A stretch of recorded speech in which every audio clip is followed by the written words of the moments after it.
If you are a small business and you want to learn how to get other people to fund your dreams, then you need to pay attention to this episode. With over $130 billion in venture capital funds that go to businesses, only 1.3% of that money goes to Black businesses. Well, we have someone that's going to change that narrative, so stay tuned. Hey, what up, y'all? It's Ash Cash checking in. And if you are a creative, entrepreneur, deal maker, investor, etc., I got something major to tell you. I will be at the Black Equity Con coming up in Miami on June 9th and June 10th. When I tell you, the roster is absolutely crazy. This isn't just a hype or rah-rah event. This is a legitimate conference with over 40 plus sessions, over 2 full days covering all things entrepreneurship, monetization, how to build a team, investing, and even mental and emotional health. We all know how important it is to pour into our own cup and take care of yourself first before we can take care of others. Entrepreneurship is no doubt the path to breaking generational curses. So if you are a Black creator or entrepreneur looking to network with thousands of other like minds in the beautiful city of Miami, I need you to go to blackequitycon.com right now to save your seats. All right, let's get to the episode. Pay attention and listen, we about to teach class. Inside the vault, my man Ash Cash. So get your man right. Thursday nights, 8 p.m. You see him, you change your life. Millionaire mindset, the best on earth. Blueprint, the wealth, the knowledge network. So get it while you can, and he's standing right here. Just come inside the vault and see Black millionaires. Oh yeah, oh yeah. Come inside the vault and see Black millionaires. Oh yeah, oh yeah. You won't ask cash, you can catch it right here in the vault.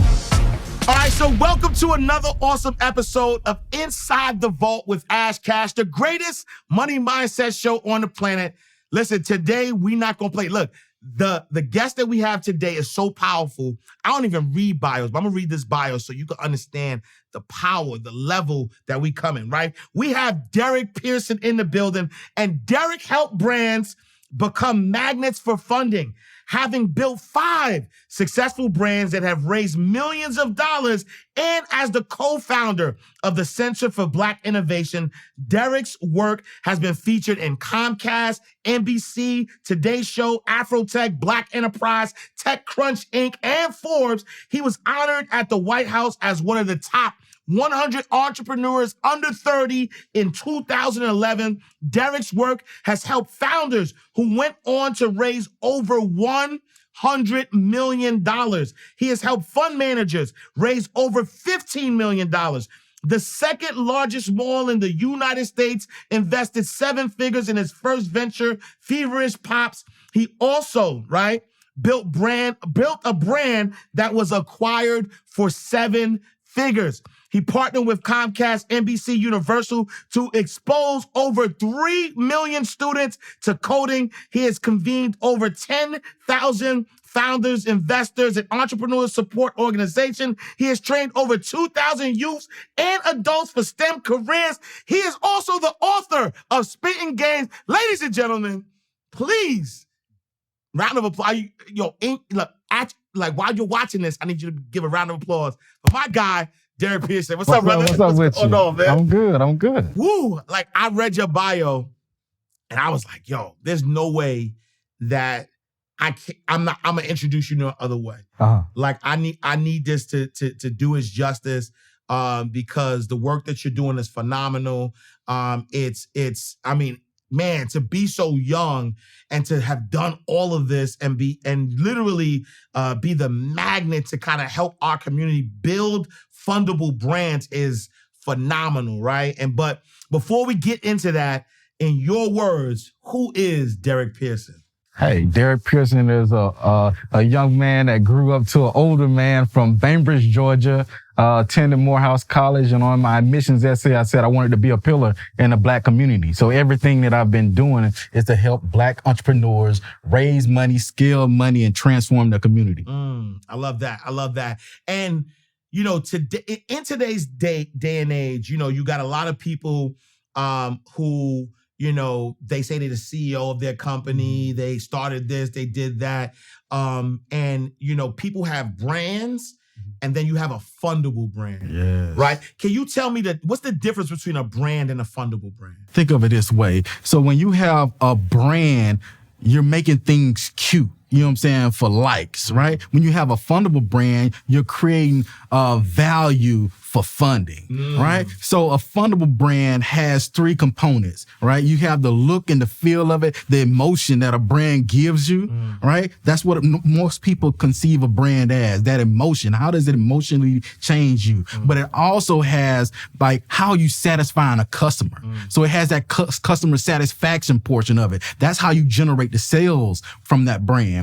And then most importantly, you have the business model aspect of it. You have that investor mindset. So how does an investor look at your brand? How do they view it? Is it scalable? Can I put my money in there? Have you de-risked that investment into the riskiest of investments, which is a startup organization? So that's what we try to create within the brand. How do you make that brand competitive so that you can attract that money?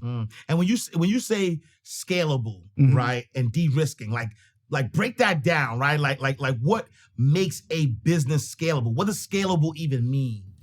Scalable means that you can take over the market. You can control your own destiny, right? So you want to be able to grow and to be able to fulfill the orders of your customer base, right? To be able to expand into new opportunities. That means you're just growing bigger and bigger and bigger. There's no limit. You can infinitely grow, right? That's when we start getting into that metaphysical on them, right? Yes, so when that's technically what we mean when we say, like, hey, you need to be scalable. Yeah. Right? Yeah. And so most people, you know, believe like you know, raising money is very difficult, right? What's your thoughts on that? Raising money is difficult when you don't know how to raise money, right? You haven't been coached. You don't have the mindset to raise money. So when we start talking about that mindset, you need to have ownership mindset. You need to have a salesmanship mindset. And you need to have a mindset around relationships. Those are the three components of transforming your mindset so that you can actually become that capital allocator. Most people don't realize that CEOs are capital allocators, right? They actually raise that money and they know how to deploy that money so that they can maximize the returns. Because they have a fiduciary responsibility, a legal responsibility to the shareholders to make as much money as possible. So you want to make sure that you have that mindset. You need to transform whatever mindset you currently have to one of generating as much profit, impact, and wealth as you possibly can. Man, you ain't come to play, right? And so, you know, I think that, you know, when people think about you know, scaling their business, taking their business to the next level, or looking for venture capital, they're only looking at the money, right? When you raise money for your business, how important is who you're actually taking the money from? Like, is it just about the money, or is it bigger than just accepting money to grow your business? Man, it's bigger. It's way bigger. And so let's take it back. We're not even just talking about venture capital. We're talking about all funding. We're talking about employees at a major corporation. If you're a manager, every year during the fourth quarter, you have to fight for that budget line item for the next year. So how do you present yourself? How do you present your division so that you can increase your budget line item so that you can actually accomplish the goals that you need to accomplish next year, right? If you're a not-for-profit organization, how do you raise the capital so you can actually transform people? Because not-for-profits are in the people transformation business, right? For-profit entities are in the people satisfaction business. So how do you transform those? So when we talk, you have to think broadly about all of the funding that you can actually tap into. So the people that you take money from is extremely important. And that goes into that relationship portion of it, right? Most of the time, we talk to people that only have the authority to say no, and they never have the authority to say yes. So that means that you need to actually manage who you talk to and build a relationships with the right person who can say yes to the check and give you the check so you can scale, right? And I tell this story. When I took my first check, that $1 million check for Feverish Popsicles, I didn't have anyone to tell me and teach me about contracts. Right? They didn't tell me what I should look out for and what I should make sure is in there and how to properly protect myself. Right? So I had to build those relationships. Right? And one thing that I noted was that they already had an exit strategy. Right? So they were technically not the investor that I wanted to be in business with. Oh, so wait. So you sold one of your companies for $1 million. And who you sold the business to already had an exit strategy, meaning that they knew how they wanted to grow the business, but eventually sell it or leave the business. So I gave them a percentage of the ownership. We came in 50-50. Got it. Right? We allowed them to come into the board. The board of any organization is what controls the show. Absolutely. Right? Yeah. So I allowed them to come in at 50% ownership in the board. Yeah. Right? And they were having conversations with us about being in this thing for 10, 20 years and scaling it to a multi-billion-dollar organization. Yeah. And during our grand opening for this new facility and manufacturing facility that we built together, I saw one of their employees over in the corner and he had this pitch deck. He had his deck. And I was like, I never seen that deck. They showed me all these different decks, but they never showed me that deck. And I asked him, can you hand me that? Can I check that out? He said, I'm not really supposed to let you see this. I said, I'm not going to tell anybody. So he handed me this deck, and inside of this deck, they had a 3-year exit strategy. Wow. So they're selling me all this pie in the sky, saying that we're in this for the long haul, and they already had an exit strategy. Wow. So you have to be careful with who you allow to be on your cap table. You have to be careful with who you allow to be on your board. Right? Because what they would do, they would boot you out of your own organization. And they will sabotage your organization, right? So you have to make sure it's just a marriage. Just like you get to know someone, you spend years in the game, building that relationship. You have to do the same thing with an investor because it is a marriage. Wow. And you don't want to have an early divorce. Wow. And so I don't know if you could divulge, but like where. After you found this out, like, what was there a conversation? Like, what happened as far as knowing that they had It was a toxic relationship. From that point on, it became even more toxic.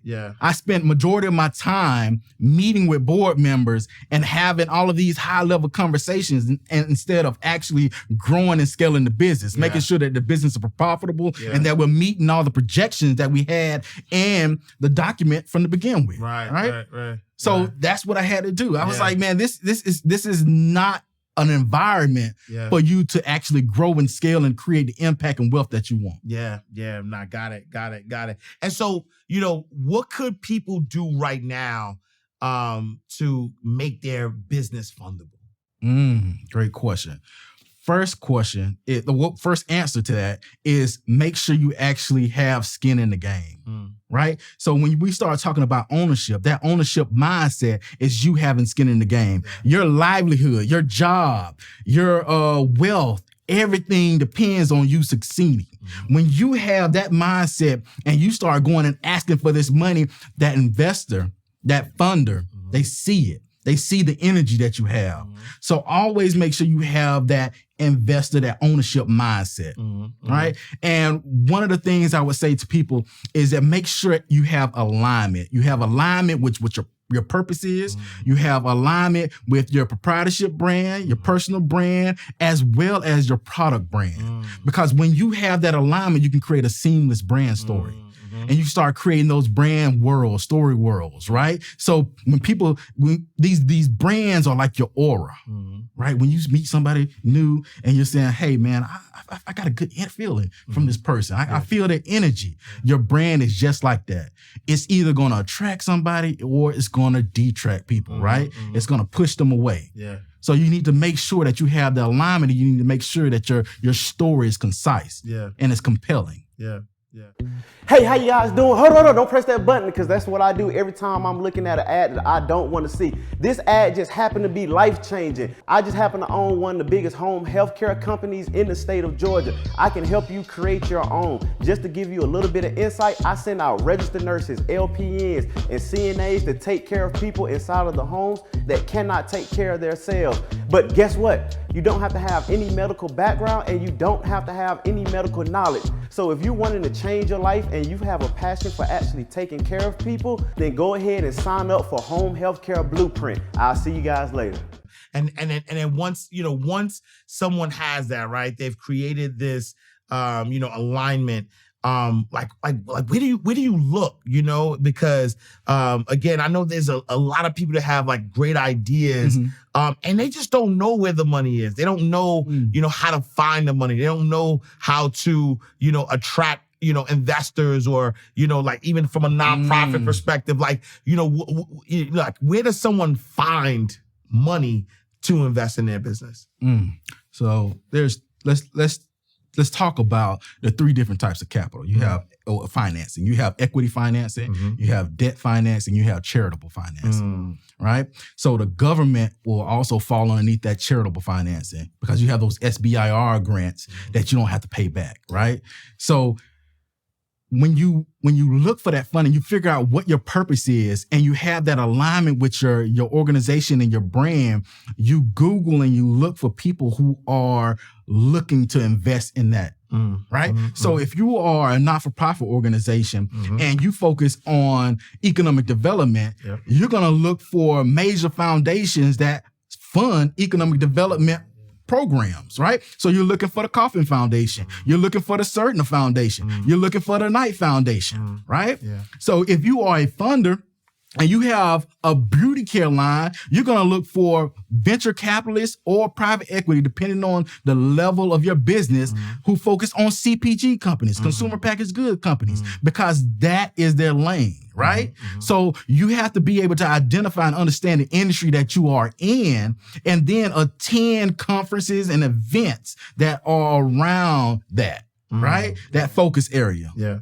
And that's the way you actually raise this money and scale it. Yeah, and relationships is the key. Yeah, and I was gonna say that because I think a lot of people don't realize that it's not just one way, right? It's not just like, all right, shoot an email and that's it. Like you said, attend conferences, meet people, have those, conversations, build those connections, and then so like, as you're building the connections, how does one approach someone about funding, right? Like what does that conversation sound like? Like if I find a organization that's funding, or venture capital, or private equity, if I find the type of funding that I'm interested in, is it just like, hey, I have this business, I need money for it, or like what does the conversation look like? Hi, my name is Derick Pearson. I'm the Executive Director of the Center for Black Innovation. Our purpose is to eliminate innovation deserts in Black communities and to make capital pathways more equitable. We do that through our four main pillars. Our first pillar is entrepreneur support. It has two programs. The first program is our accelerator program. The second one is our Investor Accreditation Academy. The second area is our education division. We rebranded just last year from Cold Fever Miami to the Center for Black Innovation to better encompass the totality of the work that we do. And we focus on cybersecurity as well as full stack JavaScript development. Our third area is our Ecosystem Builders Fellowship program. We look for people that look like us and do the work that we do. And we help them build partnerships, coalitions, and scale and grow their impact. And the last area that we focus on is our research division. That research division, we acquired a company out of Chicago called Black Tech Mecca. They had a proprietary rating system. Now we've integrated that into our organization, and this is how we enact change. It's a pleasure meeting you. Yo, he gets in the bag, and that's why he gets in the bag, right? And so, so like, I mean, you've answered that so eloquently, right? So instead of answering the question, you actually kind of showed that, and I appreciate that, because a lot of times, people can't articulate what their business does. They can't articulate the value that it gives. And if I understand correctly, that is the key. The key is to be able to articulate the value that your business, provides. And that's the alignment. Yeah. If you look at my purpose, why I stated my purpose when I applied to Morehouse College, I wanted to be a pillar in the Black community. Yeah. That's my personal purpose. Yeah. Right. And then you have the organizational vision. It wants to eliminate innovation deserts, and it wants to create equitable capital pathways. What does that mean? We want to make sure that there's an environment for entrepreneurs to innovate and grow, right? And we also want to make sure that the capital is there for them to innovate and grow. And how do I enact all of this change? Through my programs. And I showed you how all of my programs roll up into all those different areas. That is perfect alignment. And that's what you want. Yeah. That's what a fundable brand is. Yeah. To be able to have those conversations, to be able to speak it, to be able to embody the message and the brand so that your aura again becomes strong. Yeah. It's like karma, man. Yeah. And is there like a type of like structure that allows you to get funded better? Like could I start a t-shirt line in my basement and have have it as a sole proprietor and then get money to get it funded? So now you get into that sauce. I'm gonna go ahead and give y'all this one because my man Ash said he wanted it, right? Yeah. So positioning for success. You have to have purposeful positioning, you have to have proper positioning, and you have to have profitable positioning. All right. So when we start talking about being purposeful and we start talking about the structure of your organization, if you want to have, if you want to go after funding from major foundations, you have to be a 501c3 organization or they're not going to touch you. Yeah. Right. And then that's the only way you're going to be able to get multi-year grants. And that's where the secret sauce is, right? If you want to create a sustainable organization as a not-for-profit, you need to have multi-year grants, right? And the only way you can get that is by having the right structure. And that's the 501c3 structure, right? So if you want to get venture capital, you have to be a C-type organization, right? If you want to go public on the stock exchange, you have to be a C-type organization. So you have to understand the different types of structures, corporate structures, right? So you have a sole proprietorship, you have an LLC, you have an LLP, you have a business corp, you have a 501c3, you have a S-type, and you have a C-type. If you want the funding, mainly you're going to be a C-type or a 501c3. You have certain individuals through the friends and family round that will invest in all those other types. Never create a sole proprietorship because you have no legal protection. Everything else has legal protection. It protects your personal assets, but a sole proprietorship allows them to come after you and the business assets. Yeah. Right? Yeah. Powerful. So talk to us about, you started a 5-day challenge that helps people build fundable, brands, right? Talk to us a little bit about your challenge and, some of the things that people will, have access to, for 5 days, spending time. Oh man, for 5 days you have access to me. Yeah. Right. So the first day we're going to talk about your mindset. Yeah. Like, so how do you shift that mindset from a mindset of lack to a mindset of abundance? And how does an abundance mindset work for you as you raise money? You have to understand that money is out here in the ether. It is plentiful. It's right here in front of you.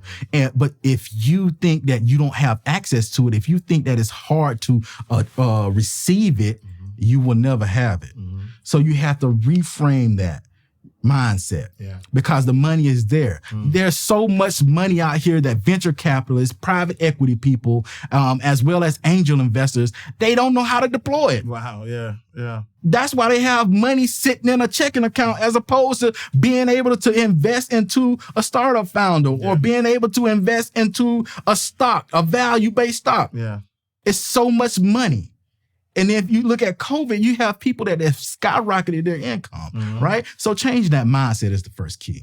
The second area is where I'm going to tell you how to supercharge it. How do you supercharge your impact and your ability to create wealth, right? Because the secret sauce, one of my mentors, same mentor, we had the same mentor, Myron Golden, says that your second biggest expense is your taxes.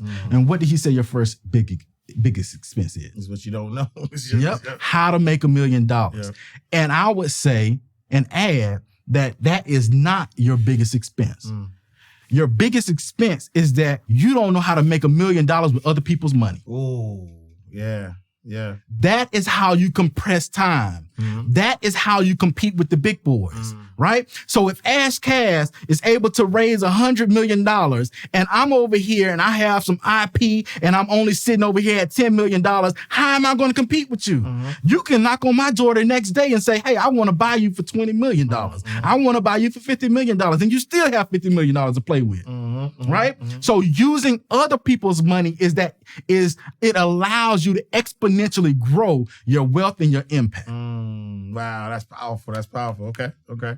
And then so you talked about the first day, second day, and at the end of the 5 days, like what are people gonna get? So at the end of the 5 days, what people are gonna get at the end of this challenge is they're gonna have a full brand story. They're gonna be able to create brand worlds. They're gonna be able to have conversations and pitch themselves just like I pitched you about the Center for Black Innovation. And that's the first step in being able to raise money. Not only that, they're gonna know where to identify the funders for the corporate structure that they have created for their own business and venture. Yeah, no, I love that. And so right now, there's somebody who is working a 9 to 5. They want to, start a business. What kind of advice would you be giving that person who's currently working, is trying to either they have a side hustle or they're trying to start a business? If you are currently working, the best way to leave and grow your side business is to raise money.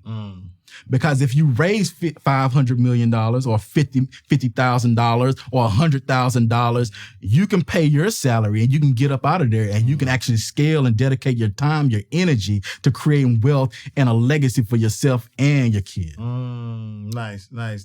And then like how, all of this sounds good, right? But then there's there's somebody that just has a mindset that's like, nah, it can't be that easy, or there has to be more to it. Like how do you help somebody change their mindset so that they could see the abundance that's their birthright, that they could see that there's a lot of money out here that they don't have access to? What is that first, step in like opening up the mind and changing that mindset? The first step is to go out there and ask for a check. Like once you create your brand story and you create that alignment, you can go to a not-for-profit organization. If you're a 501c3 organization, go to a foundation and say, hey, I want $5,000. Or you can go to the next one and say, hey, I want $10,000. Like on the regular, corporations will write checks for $250,000 and not blink. Right. Yeah. Right. Yeah. So major foundations will write checks for $25,000 and not blink. You have fellowships out here that will pay you to create an idea. If you look at the Echo and Green Fellowship, the Echo and Green Fellowship will pay you $80,000 for your idea and your concept. They will give you health care and you can scale and grow your impact. You can do what you were meant to do. Wow. And so if I hear you correctly, it almost feels like get the no, right? And so instead of staying in your head and saying that there's no opportunities, go out there and improve it. And just ask. Just ask. You have not because you ask not. Closed mouths don't get fed. Facts. Yeah. Right? Yeah. And so what the thing is, like we stated earlier, like when you have these individuals, you are most people talk to people that do not have the authority to say yes. Yeah. Right? So the quality of your your questions dictate the quality of your answers. So you need to ask them the right questions, right? A fundable brand is a brand that provides a solution, right? A brand that gives a person what they want, Like we were saying earlier, a not-for-profit organization is in the people transformation business. A for-profit entity is in the people, what? They are in the people satisfaction industry, right? So are you selling what they're buying? That's the secret sauce. Most people are out here selling to people that don't want what they're selling. Right, 100%. Yeah. Right? Yeah. So I can't go to a Procter and Gamble and say, hey, I'm a not-for-profit and I'm selling this people transfer. I'm selling this program that has nothing to do with CPG companies. If I have a program that teaches entrepreneurs how to create CPG companies, Procter and Gamble will write that check. If I have a program that teaches people how to get into Web3, and teaches people how to get into fintech, Barclays will write that check. Wells Fargo will write that check. You have to sell what people are buying. So ask the right questions. What does success look like for you? What do you actually want? Wow. What do I need to provide for you to write that check? Wow. At the size that I want you to write it. Right. Like what? I need you to say that again, right? Because I love those questions, because what does success look like for you, right? And the reason why I think that's so important is because a lot of times people are going into things thinking about themselves, right? They're thinking about what this check would do for them personally or for the Fallacy business. of an entrepreneur. Yeah. An entrepreneur startup, the first thing and responsibility of that startup is customer discovery and customer acquisition. And you have to identify what are the needs of the customer. It's not about what Ash wants. It's not about what Derek wants. It's not about what anybody wants. It's about what the customer wants. Because if you're not selling what they're buying, you're going to be sitting on a lot of trash. Wow. What do you want from your business? Hey, wait. I know you want to watch this next video, but listen, if you are an entrepreneur, business coach, business consultant, or a small business owner who has a story and wants to learn how to create multiple streams of income from your story, I need you to text me right now, my book, to 646-687-4152. That is my personal number. I have been an author for over 12 years. I've written 10 books. 4 of them have been bestsellers, and I've sold over 100,000 books. But I've also helped a lot of my clients take their expertise and put it into a story, then create multiple streams of income from that. So I want to help you do the same thing. So text my book to 646-687-4152. All right, let's go back to the video. And so where did you get sort of like the skills and the wherewithal to be able to, like, you've raised millions of dollars, you've done a lot of great things. Where did that where did you get that the confidence and the skills to be able to do so? Oh, I was a roadie for like 10 years. I did product lunches for Nintendo, Sony, the Air Force, you name it. I did product lunches for all these companies. So the We Fit, I launched that joint on the West Coast. So that, as well as being an entrepreneur and raising money for my first startup, was me starting that process of raising money. Because if you don't have money and you need to play the game of business, you got to be able to raise money so you can compete with the others playing the game. And so if I hear you correctly, you took the information that's, you were working to learn, right? You were, someone hired you to do, to learn or to work. That same information, you took that and you were able to apply it to your business. Exactly. Yeah. I was in experiential marketing. Yep. So experiential marketing is like the physical manifestation of branding, right? You're creating an experience. You're creating an emotional change for a person. Like Nintendo knew that 99% of the people that tried the Wii Fit would purchase the Wii Fit. They created an avatar. Who was that avatar? It was a soccer mom. The mom who controlled the person in the house that was carrying one kid in one arm, the soccer ball in the other one, and she drove a minivan. And that's why they were able to sell out before it even hit the shelf. Wow. The same day, no Wii Fits on the shelves. So when you create that type of experience in your business, that emotional connection with the consumer and the customer, you're creating something that becomes a magnetic resource, a magnetic force for wealth and impact. Wow. And what would you say is the toughest part of getting a business funded? The toughest part of getting a business funded is getting out of your own way. Okay. It's the mindset shift. Yeah. Like I said, the money is out here. Yeah. You just don't know where to go. You don't know how to present yourself and present your business. Yeah. And you're selling to the wrong people. Yeah. And then one of the caveats is that the people who actually get the money, they mess up. Because most of the time, the funders who actually wrote that first check are willing to write a second check, write a third check. But my boy Spectacular, we invited him to Black Tech Week in 2016. And he put me on game. That's where he met his mentor, billionaire founder of Priceline. And Spectacular had this ability to know everybody's birthday, to know where they met them.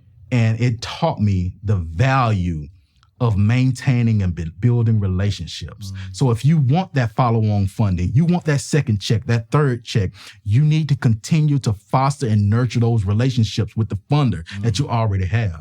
Because that begins the process of creating a magnetic brand, a brand that attracts funding. That is the highest level of branding as it relates to funding and raising money. When they see Ash Cash, they say, oh man, I just want Ash to cash this check. Let me get a piece of that equity. But Ash is like, nah, I want to maintain my equity. I still want to own 60% of my business, right? But you have all these people around you, checks start getting larger. Here's 100. 100,000. Here's $1 million. Here's 100 million. Hey, I'll buy you out for $1 billion. Right? That's when you have that attraction. Your brand has that aura to be able to attract that funding. And now you have the ability to say no and keep it moving, because now you can do whatever you want to do. Right? And you know, what would you say is the biggest mistake that people who are looking for funding for their business make? The biggest mistake is that they're not making the right ask, right? They're either asking for too little or they're asking for too much based on where their business is at that time or the strength of their idea. Let me tell you this. One way that you can raise as much money as you need for your business is by having a competitive moat. Warren Buffett said this: a competitive moat is a protective moat around your business. That means that your competitors can't even come and compete with you, right? That can come in the form of an exclusive contract with a major corporation. That can come in the form of IP, where you have a patent and trademark. That comes in the form of you just having so many people on your platform, a billion people on your platform, like Instagram. Instagram wasn't making no money. They was losing money, but it had 1 billion people. So Facebook said, okay, I'm gonna pay you $1 billion plus. They had a competitive moat. Like the same thing with TikTok. TikTok could write their own check, right? Because they were able to compete with everybody else because of their platform and the user base. Either you're gonna have user bases, or you're gonna have IP that protects you, or you're gonna have partnerships that create the exclusivity around your product and your service. Got you. And so let's switch gears a little bit, right? You are, a successful entrepreneur. You've helped businesses get funding. You help them now. With where you are today, if you were to go back in time and talk to 18-year-old Derick Pearson, what advice are you giving Derick at 18? If you have no buns, you get no funds. Okay. So you have to build lasting relationships with people. Like, we're not talking about the superficial relationships, right? The same way we look at a brand, and a brand has those 3 areas. It focuses on the look and the emotion that it gives you. It focuses on the value that it gives to the customer, and it focuses on the potential value that it gives to an investor. You need to be able to create bonds where you are a resource to them. They see value in you. So many of the fund managers that I help, they see value in me. So when I ask them to come and speak, they will come and speak. Why? Because I put them in an environment where they can actually bring in LPs into their fund, which are limited partners, right? So I bring entrepreneurs to speak because entrepreneurs know that I'm going to have angel investors in the audience. They know that I'm going to have venture capitalists in the audience. And if they are far along, they're $100 million, $200 million a year revenue company, I have private equity people in the audience.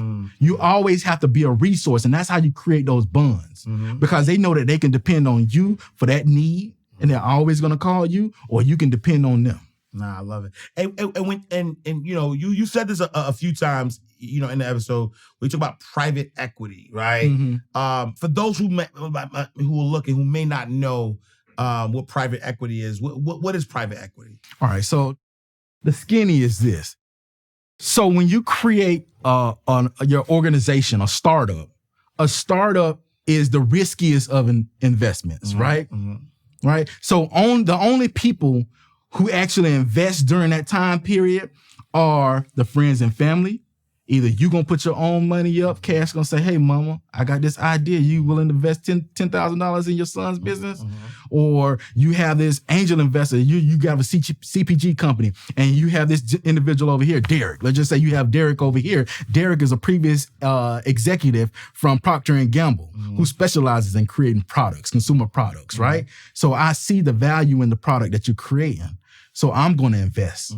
So that's one key mistake that people make, is that they don't actually seek money from people who specialize in the field that they're going in, the industry that they're going in, right? So that's what venture capital is. And then you have the seed round, you have the A round, the B round. So all that means is that I'm raising money at different time periods, at different points in the business. So my value, they say I can sell I'm valued at $1 million, right? Or I raise between $1 million and $5 million. And anything over that $5 million, then I start going into my A round.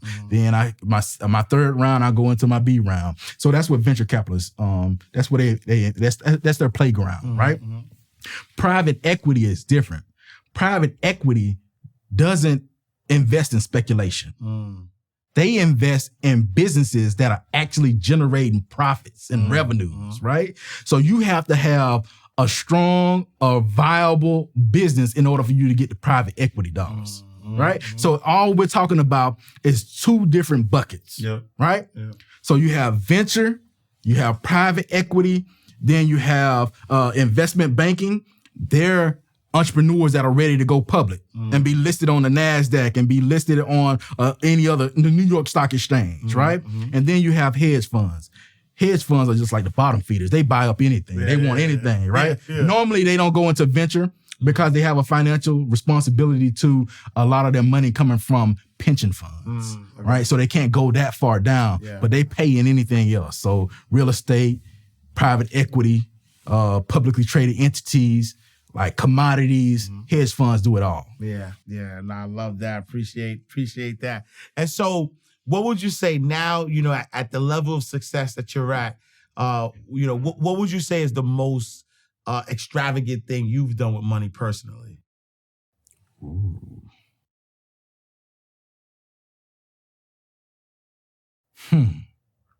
That's a great question. It's a number of things. It's not too extravagant. Oh, the most extravagant thing is that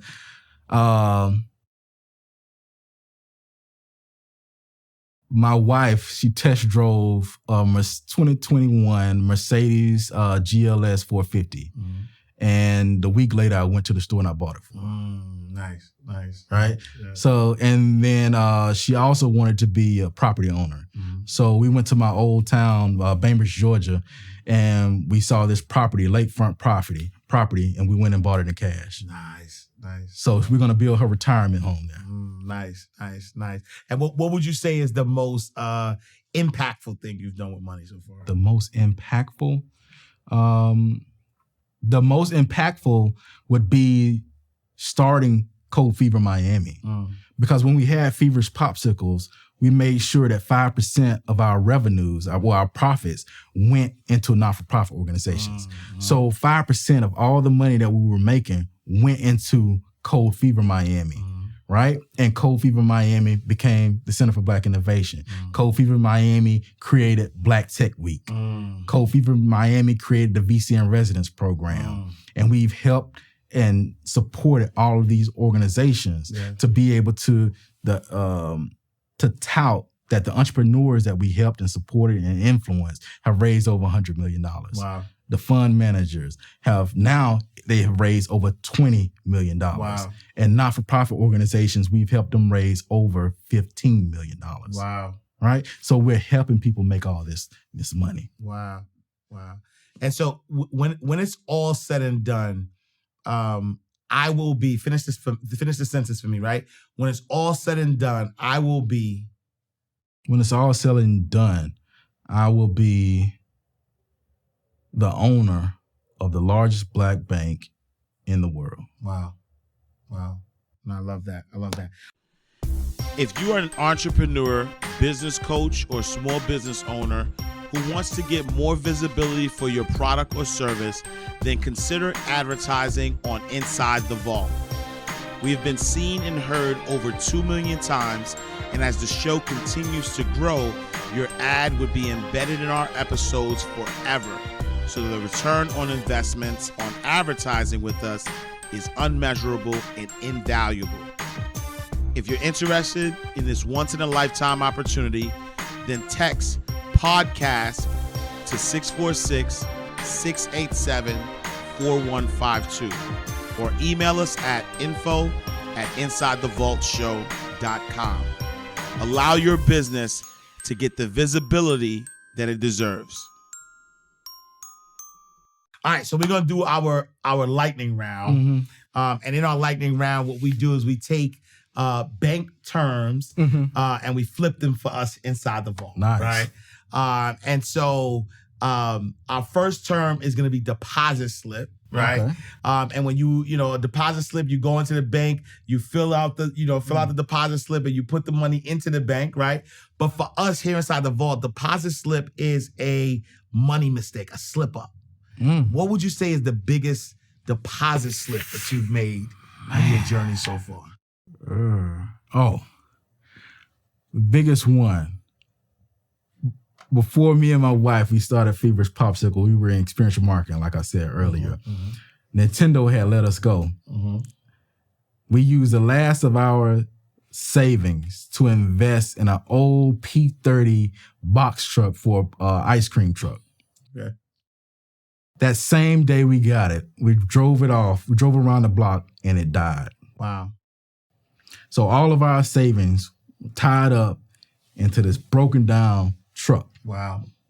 That we used to start our business. Wow. So that was our biggest mistake. Oof. And then what you wind up, how did you bounce back from that? What did you wind up doing? The universe helped us. The universe helped us because a company out of Jupiter called us to do an ice cream event for 500 employees at 2 of the locations right down the street from each other. So we hired a tow truck to tow the truck from Delray Beach, Florida, all the way up to the top of Palm Beach County, from the bottom of Palm Beach County to the top of Palm Beach County, and do the event. Wow. And the truck broke down in front of the owner of the business.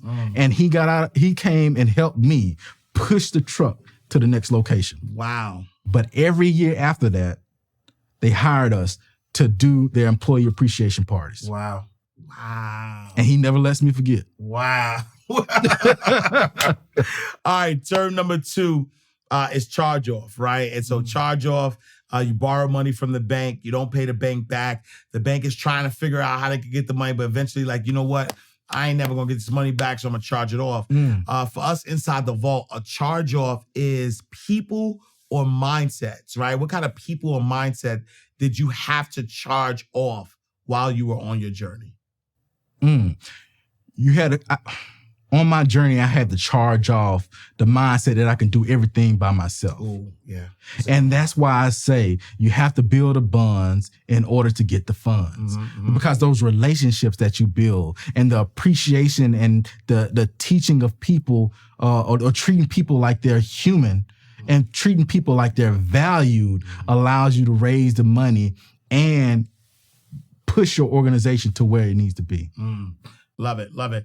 Last but not least, ATM, right? Normally, you put your debit card inside the machine, you get money right out. But for us inside the vault, ATM is another teachable moment for those who are watching, the entrepreneurs, the 9-to-5ers, the people who are like, I'm ready to scale. Give them one more teachable moment that's going to help them get their business to that next level. Ooh, y'all been getting all the sauce today. All right, one more teachable moment to bring your business to the next level. That teachable moment is that you just need to start.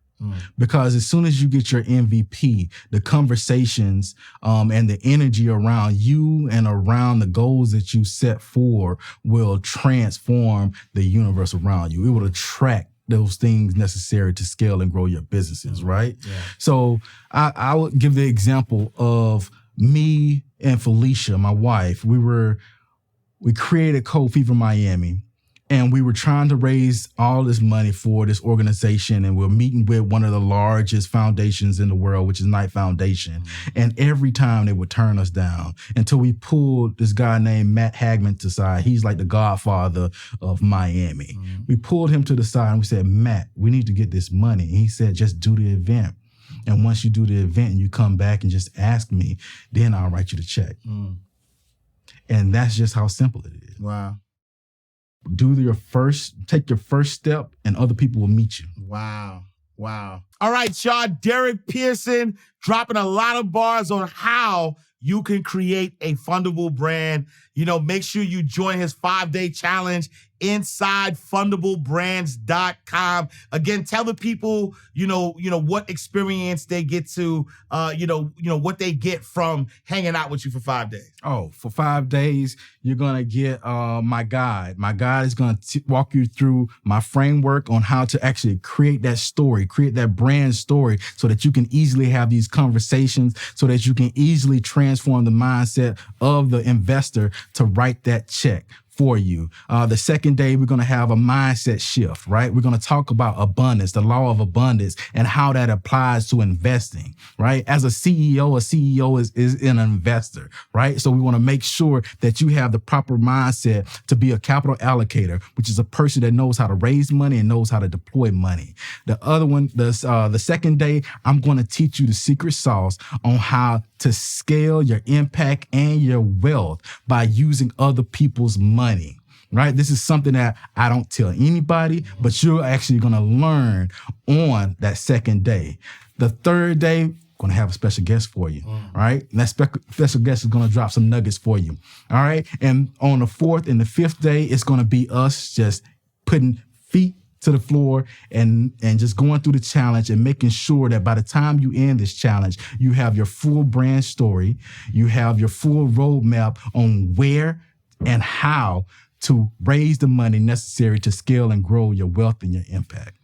All right, y'all. Y'all heard it here. Make sure you are tapped in. Y'all know how we do as insiders. We want the most premium access. So, whether, take advantage. VIP is always going to get you the most information that you have possible.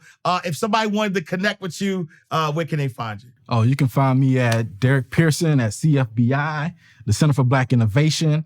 And you can also find me at buildfundablebrands.com. All right, y'all. Another awesome episode of Inside the Vault. We are closing out the vault. Make sure you visit our website, InsideTheVaultShow.com. Follow us on all social media platforms at Inside the Vault. Visit me at IamAshCash.com. Follow me on all social media platforms at IamAshCash. I'll see you next time, same place, in God's will. All right, y'all. Peace. Oh yeah. You won't ask cash, you can catch it right here in the vault.